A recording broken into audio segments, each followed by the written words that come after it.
आज की वीडियो में हम बात करने वाले हैं तेलंगाना सर्किल के एमटीएस पोस्टमैन के 2024 के क्वेश्चन पेपर के मैथ सॉल्यूशन की। तो चलिए वीडियो शुरू करते हैं। फर्स्ट क्वेश्चन है आज की वीडियो का, 5 men complete a work in 10 days, then how many days will 1 man complete the same job?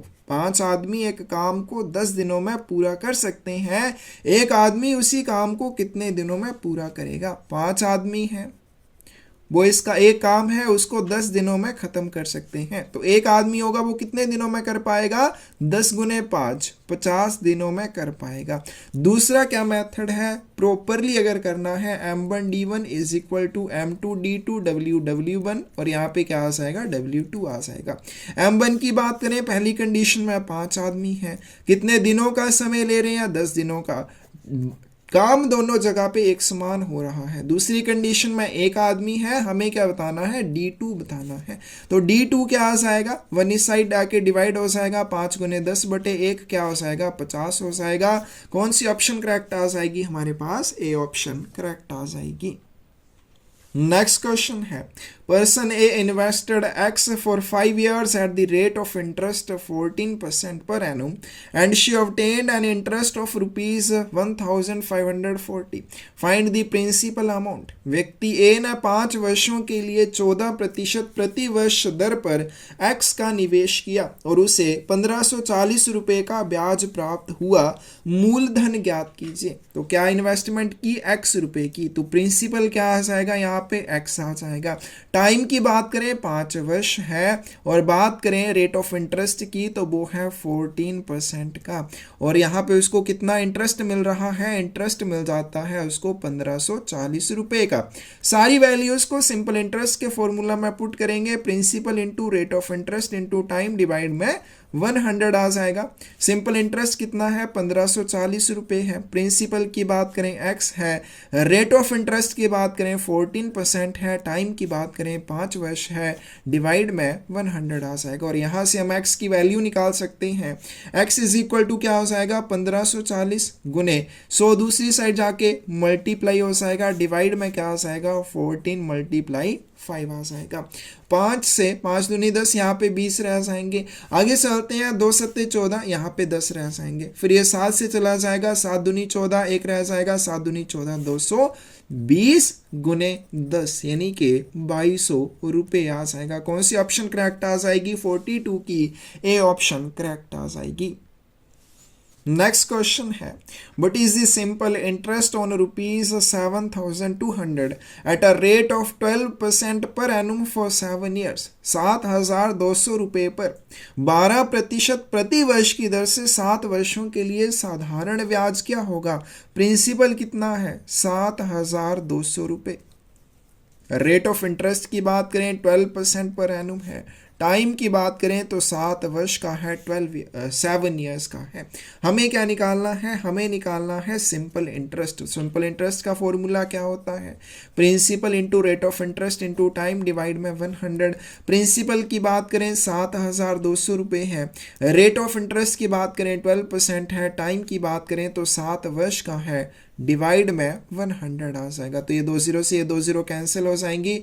12 सत्ते क्या हो जाएंगे? 84, 72 गुने 84। तो इनको मल्टीप्लाई कर लेंगे, 84 मल्टीप्लाई 72, 4 दूनी 8, 8 दूनी 16, 0 7 चौके 28, 2 रह जाएंगे, 8 सत्ते 56 और 2 58, 8 8 6 14, 1 रह जाएगा, 8 2 10, 5 और 1 6, 6,048 रुपये 43 की सी ऑप्शन आपके पास करेक्ट आ जाएगी। नेक्स्ट क्वेश्चन है, if the value of x is 25% more than the value of y, then the value of y is less than the value of xy। यदि x का मान y के मान से 25% अधिक है तो y का मान x के मान से कितना कम है? हमें सबसे पहले दिया कि x की वैल्यू y की वैल्यू से 25% अधिक है, तो मान लेते हैं कि let value of y is equal to 100, कि जो y है उसकी वैल्यू कितनी है? 100। तो हमारे पास जो x है उसकी वैल्यू क्या आ जाएगी? Then value of x is equal to y से 25% अधिक है, तो क्या आ जाएगी? 100 plus 25% of 100 which is equal to 100 plus 25, 125। हमारे पास x की वैल्यू कितनी आ जाएगी 125 और y की वैल्यू 100 है। y का मान x के मान से कितना कम है, y का मान x के मान से कितना कम है, तो पहले देखेंगे कितना कम है, पहले वैल्यू निकालेंगे। तो y is 125 minus 100 is equal to 25 less than x। जो y है वो x से कितना कम है, 25 कम है, ठीक है, क्योंकि y x की वैल्यू 125 है, y की 100 है, तो y जो है x से 25 कम है। हमें क्या निकालना है, परसेंटेज इसकी निकालनी है। तो परसेंटेज क्या आ जाएगी, कितना कम है 25, किसके अनुसार 25 कम है, तो वो x के अनुसार यानी कि 125 के अनुसार 25 कम है, मल्टीप्लाई 100 आ जाएगा। 25 पंजे 125, 5 से यहाँ पे 20 रह जाएंगे, 20% आ जाएगा। 44 कि आपके पास ए ऑप्शन करेक्ट हो जाएगी, ठीक है। तो हमने मान लिया कि जो y है उसकी वैल्यू 100 है, क्योंकि x की वैल्यू y से 25% अधिक है, तो x की वैल्यू 125 आ जाएगी। अब हमें यहाँ पे उल्टा निकालना है। अब देखिए जो y है, y x से 25 कम है और 25 की हमें बताना है परसेंटेज, तो किसके अकॉर्डिंग कम है, वो x के अकॉर्डिंग 25 कम है। तो इस तरह से 25/125 गुना 100 यानी कि 20% आ जाएगा। नेक्स्ट क्वेश्चन है 500 metre long train running at a speed of 100 metre per second crosses in 10 second but is the length of the tunnel. 100 metre प्रति सेकंड की गति से चलने वाली 500 मीटर लंबी ट्रेन 10 सेकंड में एक दूरी पार करती है। सुरंग की लंबाई कितनी है। तो हमें क्या दिया हुआ है, ट्रेन की लेंथ दी हुई है, कितनी है 500 मीटर। इसको यहाँ पे छोड़ते हैं, स्पीड की बात करते हैं। स्पीड कितनी है 100 मीटर पर सेकंड है और टाइम कितना लेती है 10 सेकंड का टाइम लेती है। तो हमारे पास जो डिस्टेंस आ जाएगा वो क्या आएगा, speed multiply time which is equal to 100 multiply 10 which is equal to 1000 metre. तो जो ट्रेन है वो 100 मीटर प्रति सेकंड की गति से चल रही है, 10 सेकंड में एक टनल को पार करती है, यानी कि वो इन 10 सेकंड्स में 1000 मीटर का डिस्टेंस कवर करती है। इस 1000 मीटर में से 500 मीटर ट्रेन की लंबाई है, इसका मतलब टनल की लंबाई कितनी हो जाएगी 1000 माइनस 500 यानी कि 500 मीटर हो जाएगी। कौन सी ऑप्शन करेक्ट आ जाएगी हमारे पास, बी ऑप्शन करेक्ट आ जाएगी।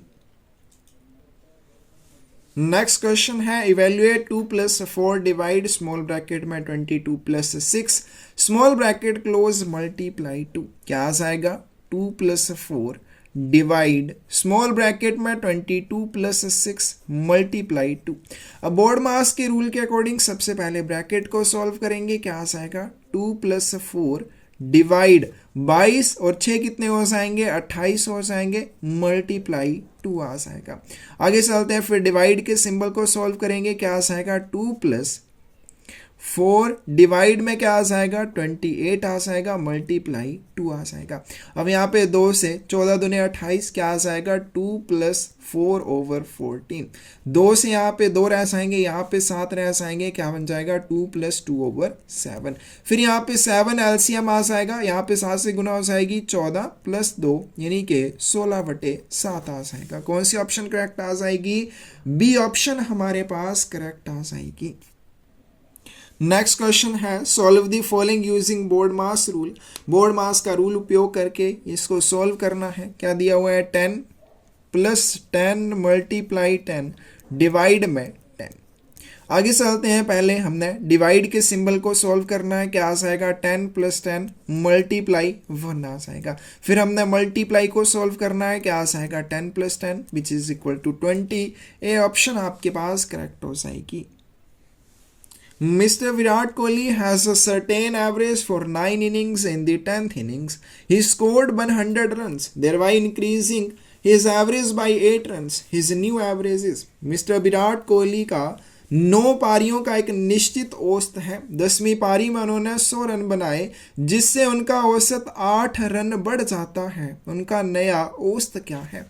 अब यहाँ पे 2 कंडीशंस बनेंगी। फर्स्ट कंडीशन की बात करें, फर्स्ट कंडीशन में क्या बोला है कि 9 पारियों में उसकी एक सर्टेन एवरेज है। तो मान लेते हैं let his 9 innings average is equal to X, कि उसकी जो 9 पारियों की एवरेज है वो एक्स है, तो टोटल रन कितने आ जाएंगे, टोटल रन्स इन 9 इनिंग्स कितने आ जाएंगे, 9x आ जाएंगे। ठीक है, 9x क्या हो जाएगा, x हो जाएगा एवरेज, और 9 क्या हो जाएंगी, पारियां, तो टोटल कितने रन हो जाएंगे, 9x हो जाएंगे।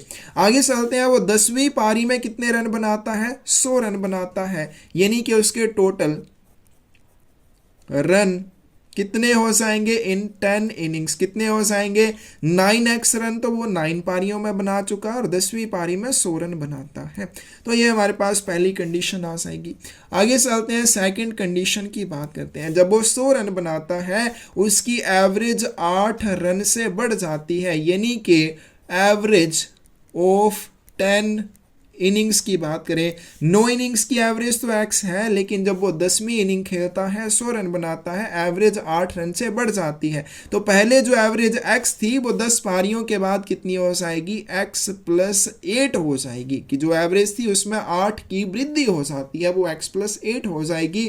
तो टोटल रन्स कितने आ जाएंगे, total runs in 10 innings is equal to average x plus 8 और मल्टीप्लाई कितनी पारियां खेलनी, 10, तो ये बन जाएंगे टोटल रन इन 10 इनिंग्स, 10 पारियों के रन बन जाएंगे। अब यहाँ पे देखो, ये भी 10 पारियों के रन है, ये भी 10 पारियों के रन है, यानी कि ये दोनों वैल्यूज आपस में क्या हो जाएंगी, इक्वल हो जाएंगी। क्या आ जाएगा, 9x plus 100 is equal to x plus 8 multiply 10, which is equal to क्या हो जाएगा, 9x plus 100 is equal to, दोनों से मल्टीप्लाई होगा, 10x प्लस क्या आ जाएगा, 80 आ जाएगा। आगे चलते हैं, 10x minus 9x, x is equal to 100 minus 80, 20 आ जाएगा। तो x की वैल्यू क्या आ जाएगी हमारे पास, 20 आ जाएगी, और x हमने क्या माना था, 9 इनिंग्स की एवरेज मानी थी, जो कि x आ जाएगी। हमें उसकी नई एवरेज के बारे में बताना है, तो नई एवरेज क्या आ जाएगी, न्यू एवरेज आएगी x प्लस 8। तो x प्लस 8 क्या हो जाएगा, x की वैल्यू 20 है, 20 प्लस 8 यानी कि 28 आ जाएगा। सी ऑप्शन आपके पास करेक्ट होगी। तो देखिए हमारे पास क्या दिया हुआ था, उसने 9 इनिंग्स खेली, उसके लिए उसकी एक सर्टेन एवरेज थी, वो हमने मान ली कि x थी। अब वो 10वीं पारी में क्या करता है, 100 रन बनाता है। अब जब उसने 9 पारियां खेली, 9 इनिंग्स खेली, उसमें उसके टोटल रन 9x हो जाएंगे। 10वीं पारी में वो 100 रन बनाता है, तो 10 इनिंग्स खेलने के बाद उसके टोटल रन 9x प्लस 100 हो जाएंगे। उसी तरह से सेकंड की बात करें, जब वो 10वीं पारी खेलता है और 100 रन बनाता है, उसकी एवरेज 8 से बढ़ जाती है। पहले जो एवरेज हमने x मानी उसमें 8 की वृद्धि हो जाती है, तो टोटल रन कितने हो जाएंगे 10 पारियों की, x प्लस 8 मल्टीप्लाई 10। तो इस तरह से हम इस इक्वेशन को सॉल्व कर पाएंगे और आगे हमारा आंसर आ जाएगा। नेक्स्ट क्वेश्चन है, a tailor uses two metre 47 centimetre of cloth to make 1 shirt. How much cloth is needed to make 13 shirts. एक दर्जी एक शर्ट बनाने के लिए 2 मीटर 47 सेंटीमीटर कपड़े का उपयोग करता है। 13 शर्ट बनाने के लिए कितने कपड़े की आवश्यकता होगी। एक शर्ट बनानी है, 2 मीटर 47 सेंटीमीटर कपड़ा चाहिए। सारे को सेंटीमीटर में कन्वर्ट कर लेते हैं, कितना आ जाएगा, 1 मीटर में 100 सेंटीमीटर, 2 में 200 सेंटीमीटर प्लस 47 यानी कि 247 सेंटीमीटर कपड़े की आवश्यकता है। उसे 13 शर्ट्स बनानी है, कितना कपड़ा चाहिए, 247 गुने 13, क्या आ जाएगा 247 गुने 13। 7 तिये 21, 2 रह जाएंगे, 4 तिये 12, 2 14, 1 रह जाएगा, 3 दूनी 6 और 1 7, 247 एकम 247 आ जाएगा। 1 7 4 11, 1 रह जाएगा, 7 1 8 4 12, 1 रह जाएगा 3, यानी कि 3211 सेंटीमीटर, यानी कि 32 मीटर और 11 सेंटीमीटर कपड़े की आवश्यकता होगी। 49 की डी ऑप्शन आपके पास करेक्ट हो जाएगी। और लास्ट क्वेश्चन है आज की वीडियो का, and B can do a work in 40 days respectively, how long will it take together to complete the work. A और बी किसी काम को क्रमशः 10 दिन और 40 दिनों में कर सकते हैं। काम को पूरा करने में उन्हें मिलकर कितना समय लगेगा। ए की बात करें, ए 10 दिनों में काम को ख़त्म कर सकता है, बी उसी काम को 40 दिनों में ख़त्म कर सकता है। लेट एलसीएम मान लेते हैं कि जो एलसीएम आएगा वो टोटल वर्क होगा। तो 10 और 40 का एलसीएम कितना आ जाएगा, 40 आ जाएगा। तो हम मान लेते हैं जो टोटल काम है वो 40 यूनिट्स है। अब ए 10 दिनों में 40 यूनिट काम करता है, यानी कि एक दिन में 4 यूनिट काम करता है। बी 40 दिनों में 40 यूनिट काम करता है, यानी कि एक दिन में 1 यूनिट काम करता है। तो ए और बी की बात करें, A plus B is 1 day work की बात करें तो एक दिन का काम कितना हो जाएगा, 4 + 1 which is equal to 5 units हो जाएगा। ए और बी का एक दिन का काम कितना हो जाएगा, 5 यूनिट हो जाएगा। टोटल कितना काम करना है, 40 यूनिट। तो एक दिन में अगर 5 यूनिट काम करते हैं, 40 यूनिट काम करने के लिए 40/5 यानी कि 8 दिनों का समय लगेगा। कौन सी ऑप्शन करेक्ट आ जाएगी हमारे पास, सी ऑप्शन करेक्ट आ जाएगी। तो ये था तेलंगाना सर्कल का एमटीएस पोस्टमैन का क्वेश्चन पेपर। किसी भी क्वेश्चन में डाउट हो कमेंट सेक्शन में आप पूछ सकते हैं। पोस्टल एग्जाम्स से रिलेटेड कोई भी बुक चाहिए, डिस्क्रिप्शन में साइट का लिंक मिल जाएगा। इसके अलावा मैंने एक पहल की है पर्यावरण को बचाने के लिए पौधे लगाने की। अगर आप भी उस अभियान में हमारे साथ जुड़ना चाहते हैं, उसके लिए भी आपको डिस्क्रिप्शन में चैनल का लिंक मिल जाएगा। उस चैनल को सब्सक्राइब करके आप हमारे साथ जुड़ सकते हैं, हमारी हौसला अफजाई कर सकते हैं, ज़्यादा से ज़्यादा पौधे लगाने में हमें मोटिवेट कर सकते हैं। धन्यवाद।